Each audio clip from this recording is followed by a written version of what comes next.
Alam nyo ba mga kaaywaw, hindi lang pares ang masarap at sulit sa Mr. Pares. Dahil ngayon ay meron na silang Mr. Kare-Kare Overload. May beef chunks, bagnet, chicharong bulaklak, balat ng baka, bone marrow, veggies, at syempre malasa at masarap na kare-kare sauce. Only rice na rin to, only soup ng Pares, tsaka may kasama na rin tong isang soft drinks.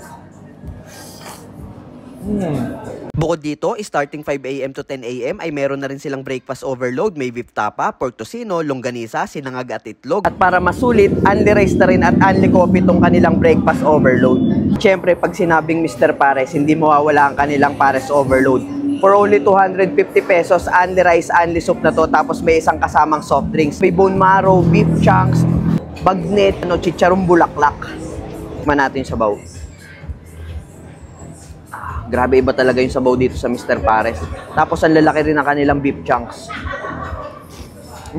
At sa bawat kain nyo sa Mr. Pares Tagaytay ay may tsansa kayong manalo ng Kawasaki versus 650cc. Pag umorder kayo ng Crispy Ulo Pares ay meron kayong 5 tickets. Kung Crispy Pata Pares naman ay 4 tickets. At kung Mr. Pares Overload o Sisig Pare ay may 1 raffle ticket kayo. Iba talaga ang Mr. Pares. Napakadaming sulit at masarap na pagkain. Meron pang papremyo. Kaya ano pang hinihintay nyo? Punta na sa Mr. Pares Tagaytay at baka ikaw na ang swerteng manalo. Located lang sila sa Mendez Crossing East Tagaytay. Open sila 24 hours. Tara na sa Mr. Pares!